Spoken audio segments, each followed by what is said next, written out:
ठीक है, चलिए, जय हिंद। अनुसूचित जाति, ठीक है, दो प्रकार, हमने एक एससी पढ़ा है, एक एसटी देखा है। एसटी मतलब अनुसूचित जनजाति और एससी मतलब अनुसूचित जाति। आज हमें ये पढ़ना है कि अनुसूचित जाति आयोग क्या है और इसके कार्य क्या है। अच्छा, इस चीज का निर्धारण कौन करता है कि कौन सी जाति एसटी है और कौन सी जाति एससी है?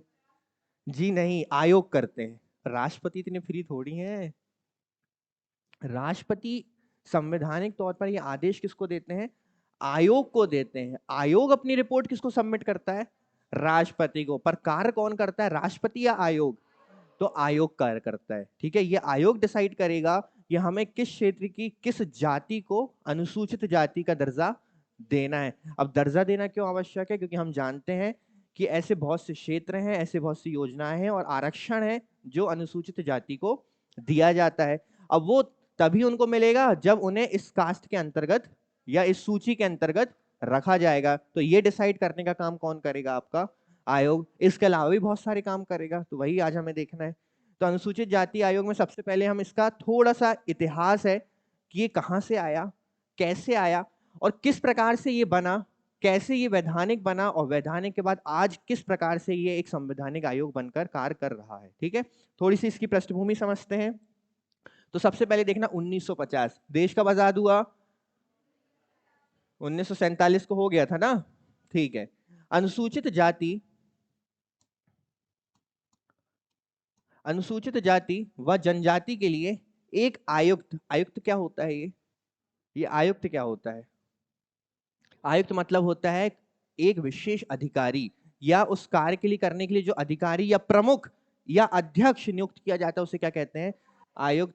एक आयुक्त की नियुक्ति की गई जो एससी तथा एसटी के सुरक्षा उपायों की जांच करके किसको रिपोर्ट सौंपे? अभी कोई आयोग नहीं बना है, केवल किसकी नियुक्ति की गई है? आयोग की। किस वर्ष की गई है? 1950, आजादी के 3 वर्ष के पश्चात। अब होता है 1978 कार्यपालिका। ये कार्यपालिका क्या होती है? कार्यपालिका जो केंद्र में कार्य करती है, जो संसद में बैठती है, उसे क्या बोलते हैं? कार्यपालिका, जिसके पास बहुमत होता है। ठीक है, कार्यपालिका आदेश पर यह एक आयोग बना। अब सुनना, किस वर्ष बना है ये आयोग? पर 1978 को जब ये संस्था बनाई गई है तो ना ही ये एक वैधानिक संस्था है और ना ही ये एक संवैधानिक संस्था है। इसका मतलब इसे अभी किसी अधिनियम के तहत बनाया नहीं गया है, केवल एक सरकार के तौर पर एक आयोग का गठन बस कर दिया गया है। किसके लिए? एससी व एसटी के लिए। किस वर्ष? ये ना ही वैधानिक था और ना ही संवैधानिक। अब क्या होता है? 1987, 78 के बाद अगला वर्ष क्या है? 1987। अब ये वर्ष इंपॉर्टेंट हो जाता है क्योंकि इस वर्ष आता है क्या? अधिनियम। और जब अधिनियम आता है तो इस अधिनियम के तहत अब इसको कौन सा दर्जा प्राप्त होने वाला है? वैधानिक दर्जा प्राप्त हो जाएगा। क्यों? क्योंकि हम जानते हैं कि जब किसी संस्था को अधिनियम के तहत गठित किया जाता है तो उसे क्या, कौन सा दर्जा मिलता है? वैधानिक या सांविधिक या विधिक, ये दर्जा उसको मिलता है। सभी एक दूसरे के पर्यायवाची हैं। अब क्या होता है? 65th कॉन्स्टिट्यूशनल अमेंडमेंट 1990, इसमें क्या होता है? आर्टिकल 338, ये आर्टिकल मोस्ट इंपॉर्टेंट है, इसे आप अभी याद कर लेंगे। आर्टिकल नंबर 338, यही आर्टिकल अब एससी कमीशन, एसटी कमीशन और ओबीसी कमीशन में चलेगा। तो अनुच्छेद 338 में संशोधन करके, कौन सा कॉन्स्टिट्यूशनल अमेंडमेंट? 65वां संविधान संशोधन 1990, अनुच्छेद 338 में संशोधन करके इसे संवैधानिक दर्जा बनाया गया। अब थोड़ा ध्यान से सुनना, संवैधानिक दर्जा तो मिला है पर एससी आयोग को नहीं मिला है। क्या हो रहा है? ये आयोग किसके लिए, आयुक्त किसके लिए बने? मतलब ये दोनों के लिए बने हैं? यहां किसी एससी आयोग बस बोला क्या मैंने, या केवल एसटी बोला? दोनों के लिए। अब जब ये आयोग बना तो भी ये किसके लिए बना? एससी व एसटी, मतलब दोनों के लिए ही कार्य करने के लिए क्या बना? एक आयोग। अब जब 1987 में अधिनियम के तहत इसे वैधानिक दर्जा दिया गया तो भी ये किसके लिए बना है? अभी केवल एससी की बात यहां पर नहीं, ये अभी संयुक्त रूप से दोनों के लिए कार्य कर रहा है। 65वां संविधान संशोधन में क्या होता है? इसे एक संवैधानिक दर्जा प्रदान किया गया। अब देखो, हम जानते हैं कि यदि किसी निकाय, संस्था या फिर आयोग को अमेंडमेंट के द्वारा ऐड कर दिया जाए किसमें? संविधान में, तो वो किस प्रकार की संस्था बन जाएगा? वो एक संवैधानिक संस्था बन जाएगा। तो इसे संवैधानिक दर्जा दिया गया। वह अनुसूचित जाति मतलब एससी तथा अनुसूचित जनजाति मतलब एसटी आयोग को एक संयुक्त आयोग बना दिया गया। संयुक्त आयोग, वो भी किस प्रकार का? संवैधानिक। अब कुछ सवालों के जवाब देना। एससी व एसटी आयोग किस वर्ष बना, केवल इसका जवाब दो। 1970। एससी व एसटी आयोग को किस वर्ष वैधानिक दर्जा दिया गया? 1980। एससी व एसटी आयोग को किस वर्ष संयुक्त रूप से या किस संविधान संशोधन के तहत संवैधानिक दर्जा प्रदान किया गया? 65वां संविधान संशोधन 1990। ये सबसे ज्यादा डाउटफुल चीजें हैं जो एकदम सरल रूप पे हमने समझ ली, है ना। यही सबसे ज्यादा फंसते हैं कि कहाँ एससी है, कहाँ एसटी है, कहाँ दोनों की बात हो रही है। फिर से हम एक बार समझते हैं। वह कौन सा वर्ष है जिसमें केवल आयोग का गठन किया गया? 1978। वह कौन सा वर्ष है जब अधिनियम के तहत इसे वैधानिक दर्जा दिया गया? 1987। वह कौन सा अमेंडमेंट और वर्ष है जिसमें दोनों को एक संयुक्त संवैधानिक आयोग बना दिया गया? 65वां संविधान संशोधन 1990। अब समय है इन दोनों को अलग करने का। एक एससी आयोग अलग और एक एसटी आयोग अलग। अब एक चीज, संवैधानिक दर्जा प्राप्त हो चुका है ना, तो अलग होने के बाद भी दोनों को सेपरेटली कौन सा दर्जा प्राप्त रहेगा? संवैधानिक दर्जा प्राप्त रहेगा। कौन सा संविधान संशोधन? 89th constitutional amendment 2003। ये वर्ष याद रखेंगे। इस संशोधन द्वारा अनुसूचित जाति एवं अनुसूचित जनजाति हेतु गठित पूर्ववर्ती राष्ट्रीय आयोग जो यहां पर था, इसको 2004 में, कब? दो अलग अलग आयोगों में परिवर्तित कर दिया गया। अमेंडमेंट नंबर किस वर्ष हुआ? और इस वर्ष के तहत किस वर्ष में? 2004 में एसटी व एससी आयोग को पृथक पृथक कर दिया गया। इसका मतलब अब 2004 से एसटी आयोग अलग होगा और एससी आयोग अलग होगा। और ये चीज करी है 89th कॉन्स्टिट्यूशनल अमेंडमेंट 2003 के द्वारा। क्लियर है? इसके तहत राष्ट्रीय अनुसूचित जाति आयोग, national commission for schedule caste और अनुच्छेद इसको ये जो आपका आयोग है राष्ट्रीय अनुसूचित जाति आयोग, इसको रखा गया था आर्टिकल नंबर 338 में। और अनुच्छेद 338 ए के तहत राष्ट्रीय अनुसूचित जनजाति आयोग का गठन किया गया। अब दो बस याद रखेंगे आप आर्टिकल। एससी आयोग 338 और एसटी आयोग को रख दिया गया 338 ए। यहां तक क्लियर है? चीजें क्लियर है? एक बार फिर से हम समझ लेते हैं। सबसे पहले आयुक्त की नियुक्ति कब की गई? 1950। सबसे पहले आयोग कब बनाया गया? क्या इसे वैधानिक दर्जा प्राप्त है अभी? क्या संवैधानिक दर्जा? किस वर्ष इसे वैधानिक दर्जा दे दिया गया? 19। किस वर्ष इसे और किस संविधान संशोधन के तहत संयुक्त रूप से संवैधानिक दर्जा दिया गया? 65वां संविधान संशोधन 1900। अच्छा, वह कौन सा संविधान संशोधन है जो इन दोनों को अब अलग कर देगा? 89th 89वां संविधान संशोधन वर्ष। और 2003 के तहत कब? 2004 में इसको क्या कर दिया गया? चलिए अब बताइए, सबसे पहला वर्ष कौन सा? क्या किया जाता है? आयुक्त। चलिए, और ये जो आयुक्त है ये अपनी रिपोर्ट किसे सौंपेगा? राष्ट्रपति को। अगला वर्ष कौन सा? 1978। क्या बन गया ये एक आयोग बना है, पर ना तो ये वैधानिक है और ना ही संवैधानिक है। किसके द्वारा गठित किया गया है? आयोग कार्यपालिका के द्वारा। अब अगला वर्ष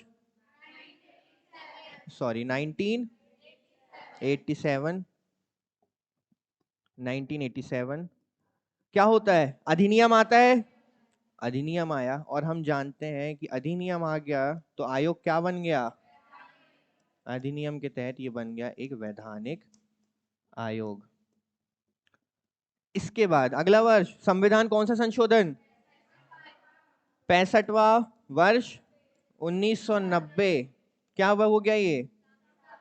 इसे दे दिया गया संवैधानिक दर्जा, किसे? एससी को व एसटी को, दोनों को संयुक्त रूप से। ये जो बातें हो रही हैं यहां पर क्या चल रहा है? ये संयुक्त चल रहे हैं एससी व एसटी आयोग। यहां तक क्लियर है? इसके बाद अगला अमेंडमेंट कौन सा होने वाला है? 89th constitutional amendment 2003। एससी व एसटी आयोग को किस वर्ष बताओ? वर्ष 2004 में क्या कर दिया गया? पृथक कर दिया गया। और 2004 में जब एससी और एसटी आयोग को पृथक किया गया तो आर्टिकल नंबर 338 में किसे रख दिया गया? और आर्टिकल नंबर 338 कैसे रखा गया?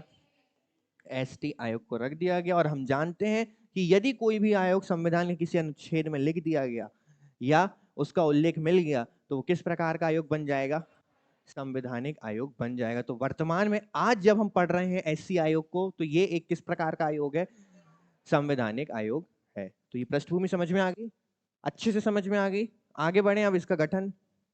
चलिए, राष्ट्रीय अनुसूचित जाति आयोग का गठन किस भाग में है? किस अनुच्छेद में? 338। 338 किस अनुच्छेद के अंतर्गत है? किस भाग के अंतर्गत है? किस वर्ष अलग हुए थे ये दोनों? तो गठन भी किस वर्ष होगा? बस डेट याद रखना। डेट क्या है? 19 फरवरी 2004। पृथक कब किया गया? 2004 में किया गया।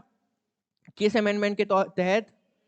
89वें वर्ष 2003 के तहत किया गया था। और इसका गठन किस दिनांक को हुआ? तो 19 फरवरी 2004 को। अब हमें पता है किस प्रकार का आयोग है?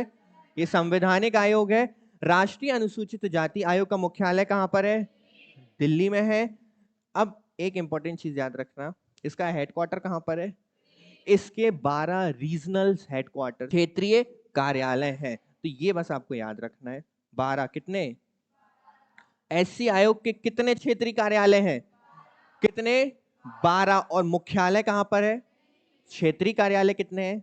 12। सामाजिक न्याय और सशक्तिकरण मंत्रालय के अंतर्गत ये कार्य करता है। मतलब इसकी नोडल एजेंसी कौन सी है? सामाजिक और सशक्तिकरण मंत्रालय। क्लियर है? नोडल एजेंसी क्या है इसकी? कितने क्षेत्रीय कार्यालय हैं इसके? क्या ये संवैधानिक आयोग है? इसका गठन किस दिनांक को किया गया? और ये संविधान के किस भाग में है? किस अनुच्छेद में है? ठीक है, अब देखते हैं। अच्छा चलो, पहले संवैधानिक प्रावधान, ये थोड़ा सा आगे चल के देखिए, मुझे याद दिला देना, मैं भूलूं ना इसे, है ना? इसे हम आगे वाली स्लाइड में देखेंगे। पहले हम देखते हैं संरचना। संरचना, चलिए, हर आयोग की संरचना होती है, अध्यक्ष और सदस्य होते हैं। उस प्रकार इसकी भी एक संरचना है जो बेहद ही बेसिक और सरल है। राष्ट्रीय अनुसूचित जाति की संरचना, एक क्या होते हैं इसमें? एक होते हैं अध्यक्ष, एक होते हैं और 3 होते हैं। तो 3, 4, 5 कुल सदस्य। बस यही इसकी संरचना है। एससी आयोग में कुल सदस्य कितने हैं? 5 हैं। एक अध्यक्ष, एक और 3। बस अब आप योग्यता देख लीजिए। अध्यक्ष कौन होगा? अध्यक्ष होगा आपका प्रसिद्ध राजनीतिक एवं सामाजिक कार्यकर्ताओं तथा अनुसूचित जाति का सदस्य होना। मतलब या तो राजनीति के क्षेत्र से या सामाजिक कार्यकर्ता होना चाहिए, परंतु किस कास्ट का होना चाहिए? वह व्यक्ति होना चाहिए अनुसूचित जाति से संबंधित होना चाहिए। या तो प्रसिद्ध राजनीतिक होगा या तो प्रसिद्ध सामाजिक कार्यकर्ता होगा, परंतु क्या होगा? अनुसूचित जाति का सदस्य होगा। मतलब खुद वो क्या होगा? अनुसूचित जाति से संबंधित। और उपाध्यक्ष व सदस्यों की योग्यता का निर्धारण कहीं देखने को नहीं मिलता है।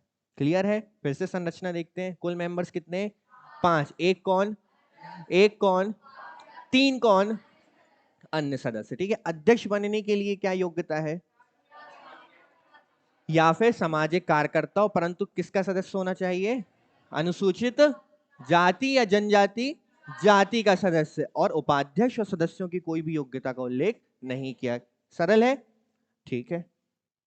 अब कार्यकाल व सेवा शर्तें कौन करता है? अब एक चीज है, वर्षों का उल्लेख इसमें हमें देखने को नहीं मिलता है। अब वर्षों का उल्लेख हमें देखने को नहीं मिलता है तो मैं आपको एक चीज समझा देता हूं। जिन आयोगों में वर्षों का उल्लेख देखने को नहीं मिलता है वहां पर स्वयं ही नियम अनुसार क्या माना जाता है, 3 वर्ष माना जाता है। जिस भी आयोग में आपको कार्यकाल का उल्लेख देखने को ना मिले तो ये नियम अनुसार है कि वो कितना माना जाएगा, 3 वर्ष माना जाएगा, 3 वर्ष या 65 वर्ष माना जाएगा। सेवा शर्तें कौन डिसाइड करेगा, राष्ट्रपति। वेतन भत्तों का निर्धारण कौन करेगा, राष्ट्रपति। नियम बनाने की शक्ति, अब फर्क समझना, सेवा शर्तें क्या होती हैं, सेवा शर्तें ये होती हैं कि आपकी योग्यता क्या है, ठीक है, योग्यता के आधार पे आए हो हम, आपकी ये आपकी सैलरी होगी या इस पे हम किसी भी प्रकार का लाभकारी परिवर्तन नहीं करेंगे, ये होती हैं सेवा शर्तें, है ना। और आपको सेवा देते समय कौन कौन सी शर्तें आपको माननी पड़ेंगी। परंतु नियम बनेंगे यदि आयोग से संबंधित कोई नए नियम या नई शक्तियां, तो वो किसमें निहित है, वो कौन बनाएगा, वो संसद बनाएगी। अब यह अपने पद पर कितनी बार, 2 बार, टोटल 2 बार, ऐसा नहीं कि एक बार बने और उसके बाद फिर 2 बार, टोटल कितनी बार, 2 बार पुनः नियुक्त हो सकते हैं अध्यक्ष और सदस्य दोनों। इसलिए अभी आपको 2 नाम ऐसे देखने मिलेंगे 2 अध्यक्षों के जो अपने पद पर कितनी बार नियुक्त हो चुके हैं, 2 बार नियुक्त हो चुके हैं। अध्यक्ष को कैबिनेट मंत्री का, ये इंपॉर्टेंट है जहां से सवाल बनेगा, देखो अब ये मोस्ट इंपॉर्टेंट चीज है। अध्यक्ष को किसका, कैबिनेट मंत्री का दर्जा प्राप्त है। उपाध्यक्ष को केंद्रीय राज्य मंत्री का दर्जा प्राप्त है और सदस्यों को भारत सरकार के सचिव का दर्जा प्राप्त है। ये है इंपॉर्टेंट चीज, ठीक है। चलिए, अध्यक्ष को किसका, कैबिनेट मंत्री का दर्जा प्राप्त है, ठीक है। और हमारे उपाध्यक्ष को किसका, सबसे बड़ा केंद्रीय मंत्री होता है, उसके बाद हमारे राज्य मंत्री होते हैं, तो उसके नीचे उपाध्यक्ष, उपाध्यक्ष को कौन सा दर्जा, केंद्रीय राज्य मंत्री, और आखिरी हमारे बच्चे कौन, तो सदस्य, उसको कौन सा दर्जा, भारत सरकार के सचिव का दर्जा दे दिया हमने। क्लियर है। अध्यक्ष को किसका दर्जा प्राप्त है, कैबिनेट मंत्री का, उपाध्यक्ष को, और हमारे सदस्यों को कौन कर रहा है, सेवा शर्तें, वेतन भत्ते, बस नियम बनाने की शक्ति किसमें है, संसद के पास है। इसके बाद कार्य क्या करता है एससी आयोग, एससी आयोग के कार्य देख लेते हैं। संविधान के तहत शेड्यूल कास्ट को प्रदान किए गए सुरक्षा उपायों के संबंध में सभी मुद्दों की निगरानी करना व जांच करना, शेड्यूल कास्ट को उनके अधिकार और सुरक्षा उपायों से वंचित करने से संबंधित शिकायतों के मामले में पूछताछ करना। मतलब यदि किसी प्रकार की कोई कार्य है जो आपको वंचित कर रहे हैं, किसको वंचित कर रहे हैं, शेड्यूल कास्ट को उनके अधिकारों से, तो उसकी क्या करना, पूछताछ या जांच करना। अनुसूचित जातियों से संबंधित सामाजिक आर्थिक विकास योजनाओं पर केंद्र व राज्य सरकार को क्या देना, मतलब आप जब भी कोई विकास योजनाएं बना रहे हैं तो आप सलाह किसको दे सकते हैं, केंद्र व राज्य सरकारों को। इन सुरक्षा उपायों के कार्यान्वयन, कार्यान्वयन मतलब जब इंप्लीमेंट किया जाता है किसी योजना को, राष्ट्रपति को नियमित तौर पर क्या देना, रिपोर्ट देना। शेड्यूल कास्ट के सामाजिक, आर्थिक और अन्य कल्याणकारी गतिविधियों को बढ़ावा देने हेतु उठाए जाने वाले कदमों की क्या करना, और ये सिफारिश किससे की जाएगी, सरकार से की जाएगी। सरकार मतलब कौन, आपकी केंद्र या राज्य। देखो, राष्ट्रपति को तो वो रिपोर्ट सौंप रहा है ना कि मैंने कौन कौन सी सिफारिशें करी, केंद्र सरकार ने क्या कार्य किए और उसका रिजल्ट क्या निकला, इसकी एक रिपोर्ट बनती है। वो रिपोर्ट किसको जाती है, राष्ट्रपति को जाती है।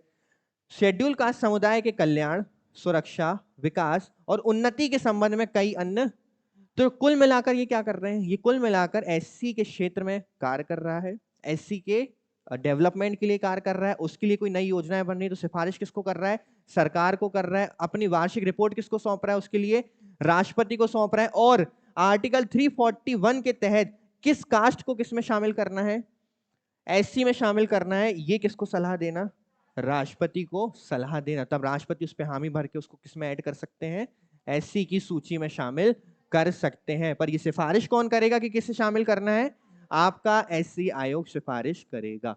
कार्य समझ में आए। कुल मिलाकर एससी मतलब अनुसूचित जाति के उत्थान के लिए कौन कार्य करता है, एससी आयोग कार्य करता है। क्लियर है। रिपोर्ट व प्रतिवेदन किसे, राष्ट्रपति को सौंपते हैं। राष्ट्रपति इस रिपोर्ट को संसद के दोनों सदनों के समक्ष रखेगा, ये हम जानते हैं। रिपोर्ट में दी गई सलाह मानने के लिए संसद बाध्य नहीं है। केवल सलाह ना मानने का कारण आपको संसद के समक्ष क्या करना पड़ता है, बताना पड़ता है। और यदि रिपोर्ट में किसी राज्य विशेष का उल्लेख किया गया है तो रिपोर्ट की कॉपी कहाँ जाएगी? यदि रिपोर्ट में किसी राज्य से संबंधित अनुशंसा है तो रिपोर्ट की एक प्रति संबंधित राज्य के राज्यपाल को भेजी जाएगी और राज्यपाल उसे उस राज्य के विधानमंडल के समक्ष प्रस्तुत करेंगे। ठीक है। इसके बाद अन्य तथ्य, संयुक्त अनुसूचित जाति व जनजाति आयोग के प्रथम अध्यक्ष। अच्छा, यहां संयुक्त क्यों लिखा मैंने? यहां बात हो रही है आपके 65वां संविधान संशोधन वर्ष कौन सा? 1990 में जब संयुक्त अनुसूचित जाति जनजाति आयोग बना था, उस समय अध्यक्ष कौन थे पहले? एसएच रामधन। अब वर्ष की बात करते हैं हम 2004, जब ये अलग अलग हो गए। राष्ट्रीय अनुसूचित जाति आयोग के प्रथम अध्यक्ष वर्ष कौन सा? कौन है?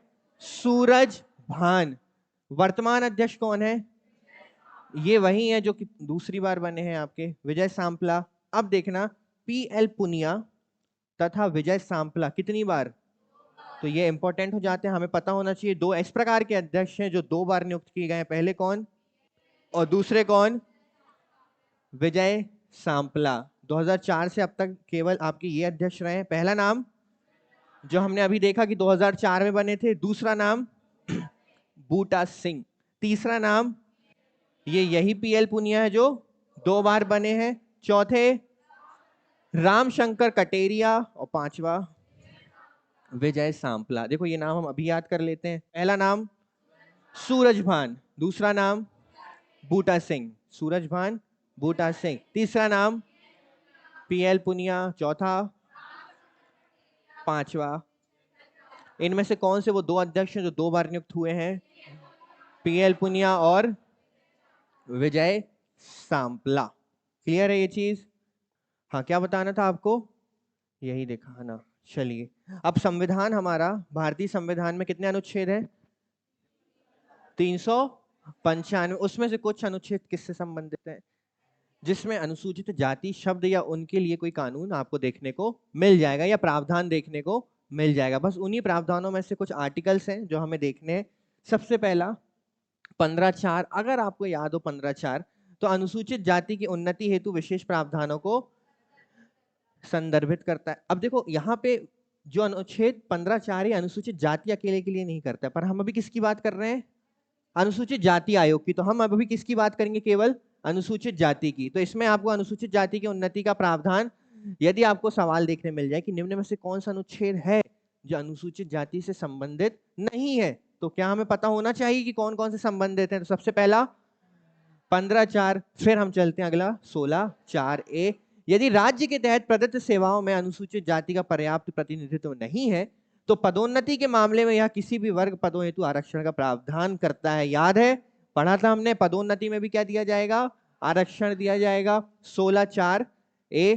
फिर 17 अस्पृश्यता को समाप्त करता है। 46 देखना, अनुसूचित जाति एवं जनजाति तथा समाज के कमजोर वर्गों के शैक्षणिक व आर्थिक हितों को प्रोत्साहन और सामाजिक अन्याय एवं शोषण से सुरक्षा प्रदान करना। Article number 46।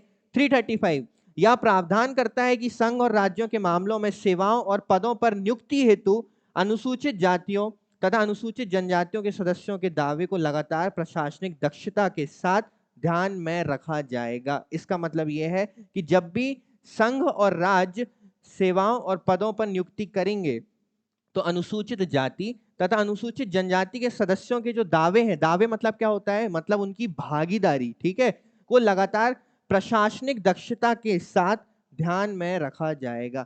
मतलब देखो, आप नियुक्तियां कर रहे हैं हमारे सरकारी दफ्तरों में, परंतु आप ध्यान किसका भी रखोगे कि दक्षता।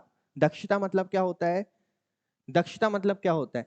एक्सीलेंस का भी ध्यान रखोगे कि किसी प्रकार से दफ्तर की जो कार्य करने की क्षमता है वो किसी प्रकार से कम ना हो। और ये देखते हुए आपको स्थान किसको देना है दफ्तरों में? अनुसूचित जाति और अनुसूचित जनजाति के सदस्यों को।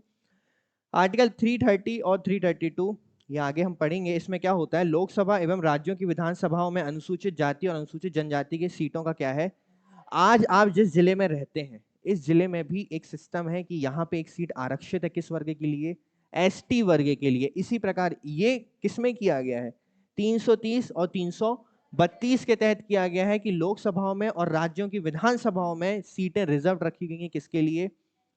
याद रखना, राज्यसभा की सीटों में रिजर्वेशन नहीं होता है। ठीक है, किसमें होता है? केवल लोकसभा में और राज्य की विधानसभाओं में। किस आर्टिकल के तहत? तो पहला 15(4), दूसरा 16(4)A, फिर 17, 46, 335, 330 और 332। अब ऐसे आर्टिकल्स तो काफी आएंगे, ये है वो इंपॉर्टेंट जो आपको बस याद रखना है। क्लियर है ये चीज? चलिए समाप्त करते हैं। ये सब क्लियर है? ये हो गया, नियुक्ति हो गया, संरचना। नियुक्ति वाला पेज नहीं है क्या? चलो यहीं पे लिख देते हैं हम। नियुक्ति कौन करता है? राष्ट्रपति करता है, राष्ट्रपति। चलिए हम एक अलग से वो बना देते हैं। नियुक्ति कौन करेगा? राष्ट्रपति करेंगे। ये अपना इस्तीफा किसे सौंपेंगे? राष्ट्रपति को। पद से कौन हटाएगा? और पद से हटाने की क्रिया पता है क्या के कारण होने चाहिए? कदाचार, दिवालिया, अस्वस्थ या असक्षम, और अन्य लाभ का पद या किसी अन्य लाभ के पद से वेतन प्राप्त कर रहा हो। इस आधार पर राष्ट्रपति उसे पद से नियुक्ति किसने की? इस्तीफा किसे सौंपा? पद से किसने हटाया? और रिपोर्ट किसे सौंपा? नियम शर्त किसने डिसाइड किए? वेतन भत्ते किसने डिसाइड किए? बस नियम बनाने की शक्ति किसके पास है? संसद के पास है। बाकी सब किसके पास है?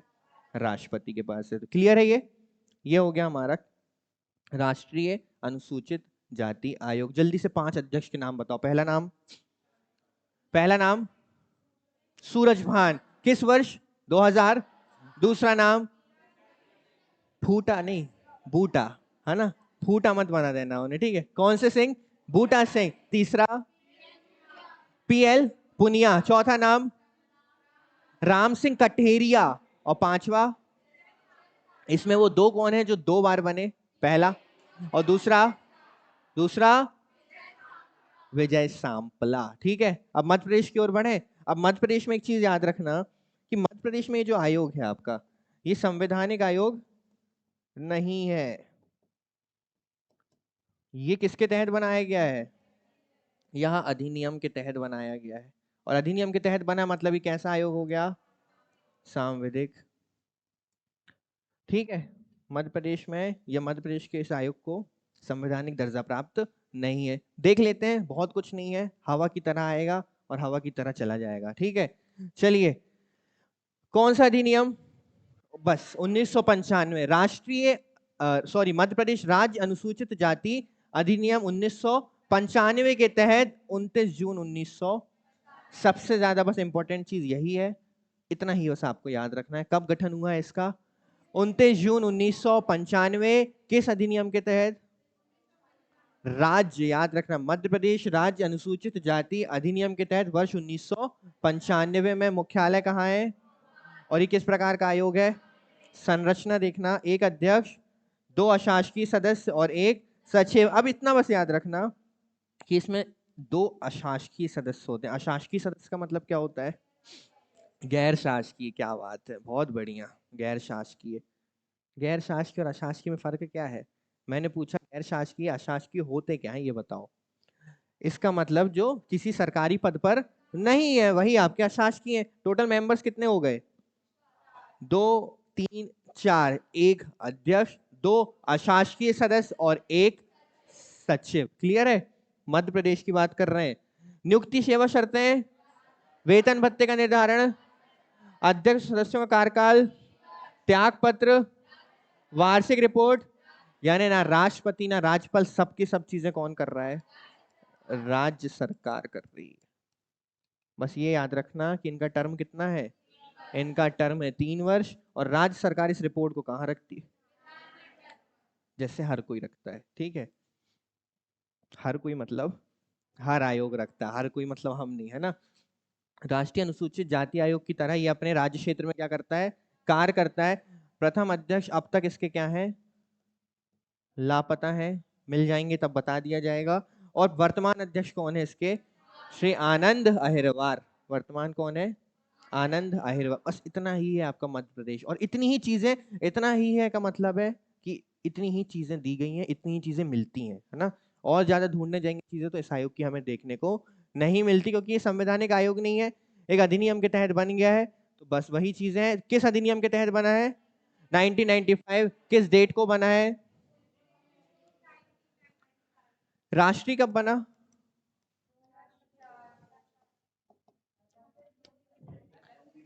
अरे संवैधानिक दर्जा अलग कब हुआ ये बताओ। इस समय इसके अध्यक्ष कौन थे, सूरजभान। चलो ठीक है। और ये कब बना है, 1995 अधिनियम के तहत। और डेट क्या है इसकी, 29 जून 1995। अच्छा इसकी डेट क्या है, केंद्रीय की, राष्ट्रीय की, 19/2004। बस ये आप डिफरेंस याद रखना। इसमें 5 सदस्य हैं इसमें, और जो 4 सदस्य, इसमें एक अध्यक्ष है, एक उपाध्यक्ष और 3 सदस्य हैं। इसमें एक अध्यक्ष है, 2 अशासकीय सदस्य और 1 सचिव है। इसमें जो अध्यक्ष है उसे कैबिनेट मंत्री का दर्जा प्राप्त है, जो उपाध्यक्ष है उसे केंद्र के राज्य मंत्री का दर्जा प्राप्त है, और जो सदस्य हैं उसे सचिव का, किस राज्य की, भारत के, भारत का सचिव का दर्जा प्राप्त है। बस क्लियर है, कार्य समझ में आ गए, संरचना समझ में आ गई। नियुक्ति किसने की, कार्यकाल का उल्लेख नहीं किया गया है, और जब कार्यकाल का उल्लेख नहीं किया जाता है हम कितना वर्ष मानेंगे, 3 वर्ष मानेंगे। और राज्य में जो आपका एससी आयोग है उसका कार्यकाल भी कितना है, बस 3 वर्ष का ही है। क्लियर है, ठीक है, समझ में आया। कुछ समझने जाए कठिन चीज थी क्या इसमें, नहीं है। जय हिंद।